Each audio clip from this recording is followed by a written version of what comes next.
సబ్జెక్టే కంప్లీట్‌గా లేదు. అందులోనే చాలా ఇంకా అది ఇవాల్యూషన్‌లోనే ఉందే తప్ప కంప్లీట్‌గా సబ్జెక్ట్‌ని ఫినిష్ చేయలేదు ఎవరు. అంటే ఒక పాయింట్‌ని నిర్ధారించడానికి దీన్ని ఎలాగా కంక్లూడ్ చేయాలి అని చెప్పే క్రమంలో ఎవరికి తోచిన దాన్ని వాళ్ళ నాలెడ్జ్‌లో, వాళ్ళ రీసెర్చ్‌లో, వాళ్ళకి తెలిసిన పాయింట్‌లు సబ్జెక్ట్‌లో యాడ్ చేసుకుంటా వచ్చారే తప్ప ఒక ప్రామాణికత పూర్తి స్థాయిలో ఒక ప్రామాణికత లేదు. అందులో ఇప్పుడు డిఫరెంట్ పీపుల్ వాళ్ళ పర్స్పెక్టివ్‌లో సబ్జెక్ట్‌ని ప్రిపేర్ అవుతారు. రత్నాలు ఎన్నో ఉంటాయి, కానీ నాణ్యమైన రత్నం అతి తక్కువ ధరకే లభించే ఏకైక సంస్థ 6JVR. సౌత్ ఇండియాలోనే ద బెస్ట్ 6JVR. సబ్జెక్టే కంప్లీట్ సబ్జెక్ట్ లేనప్పుడు మళ్ళీ వీళ్ళు ప్రిపేర్ అయ్యింది అందులో ఎంతో చాలా తక్కువ ఉంటుంది. సో ఎవరికి ఊహకు వచ్చిన దాన్ని బట్టి వాళ్ళు చెప్తూ ఉంటారు. అన్నిటికన్నా ముఖ్యం ఈ సబ్జెక్ట్‌లో జరగబోయే భవిష్యత్తుని కరెక్ట్‌గా ప్రెడిక్ట్ చేయగలగటానికి మెయిన్ ఇంపార్టెంట్ థింగ్ ఏంటంటే ఆ సబ్జెక్ట్ పట్ల ఆ మనిషికి చాలా నిబద్ధత ఉండాలి. భవిష్యత్తుని చెప్పాలి, అవతల వ్యక్తికి మంచి చేయాలి. ఆ సబ్జెక్ట్‌ని ప్రిపేర్ అయ్యే విధానంలో చాలా కరెక్ట్‌గా ప్రిపేర్ అవ్వాలి. దాన్ని ఏదో ఒక కెరియర్‌గానో, ఫేమ్ కోసమో, మనీ ఎర్నింగ్ కోసమో ఇలాంటి వాటి కోసము ప్రిపేర్ అయ్యారనుకోండి సబ్జెక్టు, వాళ్ళు కరెక్ట్‌గా చెప్పలేరు. వాళ్ళ కమిట్మెంట్ కరెక్ట్‌గా ఉంటే వాళ్ళకి కొంచెము నాలెడ్జ్ ఉన్నా కూడా వాళ్ళ వాక్కు సిద్ధిస్తది. దీనికి అన్నిటికన్నా ముఖ్యం వాక్ శుద్ధి ఉండాలి. అంటే ఆ సబ్జెక్టుల పట్ల నిజమైన కమిట్మెంట్ ఉన్న వాళ్ళకే అది సిద్ధిస్తది. నేను చాలా చోట్ల చూసాను. అంటే ఒక మంత్రం జపించాలన్నా కూడా చాలా నిబద్ధతతో ఉండాలి, నియమనిష్టలతో ఉండాలి. అప్పుడే దాని మీద మనం అంతా ఫోకస్ చేయగలుగుతాం అనేది ఉంది. మరి మీ వరకు ఒక జ్యోతిష్య శాస్త్రాన్ని చదివే వాళ్ళకి అంత అంటే కొన్ని డూస్ అండ్ డోంట్స్ అనేది ఉంటాయండి డెఫినెట్గా. నాకు తెలిసి నేను అలాంటివి ఉంటాయని నేను అనుకోవట్లేదు. ఏదైనా ఒక సబ్జెక్ట్ నేర్చుకోవాలంటే సిన్సియారిటీ ఉండాలి. ఆ సిన్సియారిటీలో ఇది చేయకూడదు, ఇలా చేయకూడదు అనేవి మనకు మనమే స్వీయ నియంత్రణ అనేది ఉండాలి.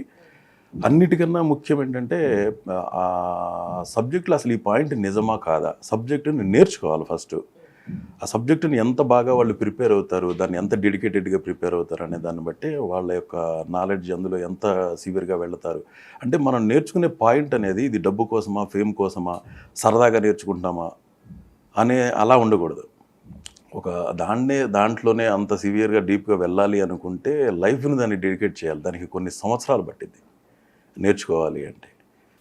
కానీ మీరు బేసిక్గా ఈ ఆస్ట్రాలజీ మీద చాలా రీసెర్చ్ చేశారు. ఆ! అంటే అసలు ఇది ఎందుకు దీన్ని నమ్మచ్చా లేదనే పాయింట్లో కూడా మీరు దీన్ని చాలా రీసెర్చ్ చేశారు.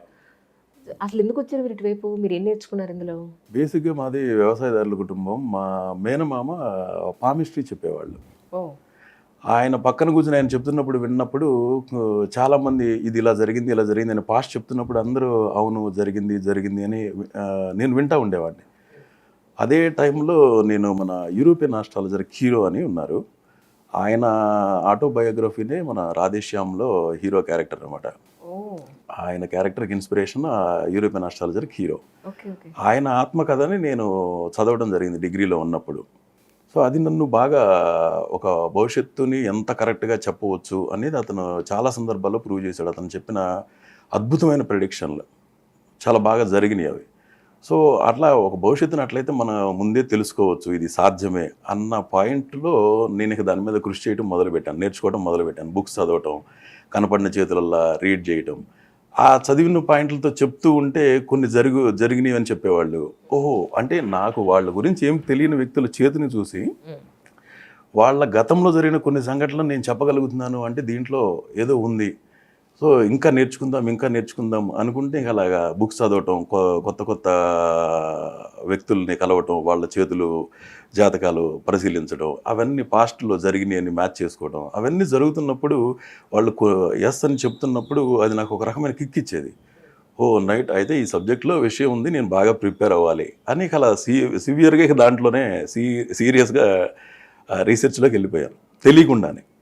ఇక అది నన్ను లాగేసింది లోపలికి సబ్జెక్ట్.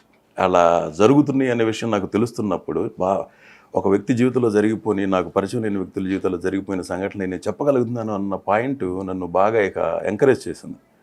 సో ఇంకా కొత్త బుక్స్ చదవటం, కొత్త కేస్ స్టడీలు తీసుకోవటం, వీళ్ళ జీవితంలో ఏదైనా వెరైటీగా జరిగిందంటే అది చేతి రేఖల్లో ఎలా తెలుస్తుంది, వాళ్ళ జాతక చక్రంలో దాన్ని ఎలా మనం ఐడెంటిఫై చేయగలుగుతాం, న్యూమరాలజీ ప్రకారం ఎలా మ్యాచ్ అవుతుంది, ఇలా ఆ సబ్జెక్ట్ని నా ఓన్గా నేర్చుకోవడం మొదలుపెట్టాను. కానీ సార్ ప్రతి మనిషి జీవితంలో కొన్ని కామన్గా జరుగుతూ ఉంటాయి. డబ్బు నష్టపోవడం కానీ, ప్రేమ వ్యవహారం కానీ, పెళ్ళి కానీ, లేదంటే చావు పుట్టుకలు కానీ ఇలాంటివన్నీ జరిగిపోయినవి చెప్పి కరెక్టే కదా అని నమ్మకం మనం తెచ్చుకోవడం ఒక ఎత్తు అయితే, జరగబోయేది చెప్పి అది జరిగిన తర్వాత నిజమే కదా ఆ రోజు ఆయన బాలుగారు చెప్పారు అని చెప్పని నమ్మకం పెంచుకుని మీ మీదే మీరు చెప్పింది చెప్పినట్టుగా ఫాలో అవ్వడం అనేది, అది చాలా నమ్మకం గెయిన్ చేయాలి. కొన్ని ఏళ్ళు పడుతుంది అలా జరగడానికి. కామన్ మ్యాన్ దగ్గరే కాకుండా ఇలాంటి పరిస్థితిని మీరు చాలామంది సెలబ్రిటీస్ దగ్గర మీరు దాన్ని సంపాదించుకున్నారు. ఎలా అంటే ఇప్పుడు మనము చదువుతున్నది జాతకం ఒక సెలబ్రిటీనా లేకపోతే ఒక సామాన్యుడా అనే పాయింట్ ఆఫ్ వ్యూలో ఎప్పుడు నేను చూడలేదు. నాకు అక్కడ సబ్జెక్ట్నే చూస్తాను, వీళ్ళ జాతకంలో ఏం రాసి ఉంది, నాకు అక్కడ కనపడిన దాన్నే సిన్సియర్గా చదివేవాడిని. ఒకవేళ పాస్ట్ మ్యాచ్ కాలేదు అంటే వాళ్ళు ఇచ్చిన డేటాలో తప్పన్నా ఉండాలి, నా అనాలిసిస్ అన్నా తప్పన్నా వెళ్తూ ఉండాలి. సో పాస్ట్ మ్యాచ్ కాకుండా నేను ఫ్యూచర్ చెప్పను. ఇప్పుడు డేట్ ఆఫ్ బర్త్లో కనుక ఒక 2 minutes డిఫరెన్స్ ఉంది అనుకోండి, ఒక ఇద్దరు కౌల పిల్లల జాతకంలో 2 నిమిషాల గ్యాప్ ఉంటుంది, కానీ రెండు డిఫరెంట్ స్టోరీలు. అవును సో 2 నిమిషాలు తేడా చెప్పేసినా కూడా 2 డిఫరెంట్ స్టోరీలు వచ్చేస్తాయి. అవును సో అందుకని పాస్ట్ని మ్యాచ్ చేసుకోవాలి. వాళ్ళు ఇచ్చిన టైం కరెక్టేనా, మన వాక్కు సక్రమంగా నడుస్తుందా, మన అనాలిసిస్ కరెక్ట్గా వెళ్తుందా లేదా అనేది పాస్ట్ని చెక్ చేసుకునే దాంట్లోనే మనకు తెలుస్తుంది.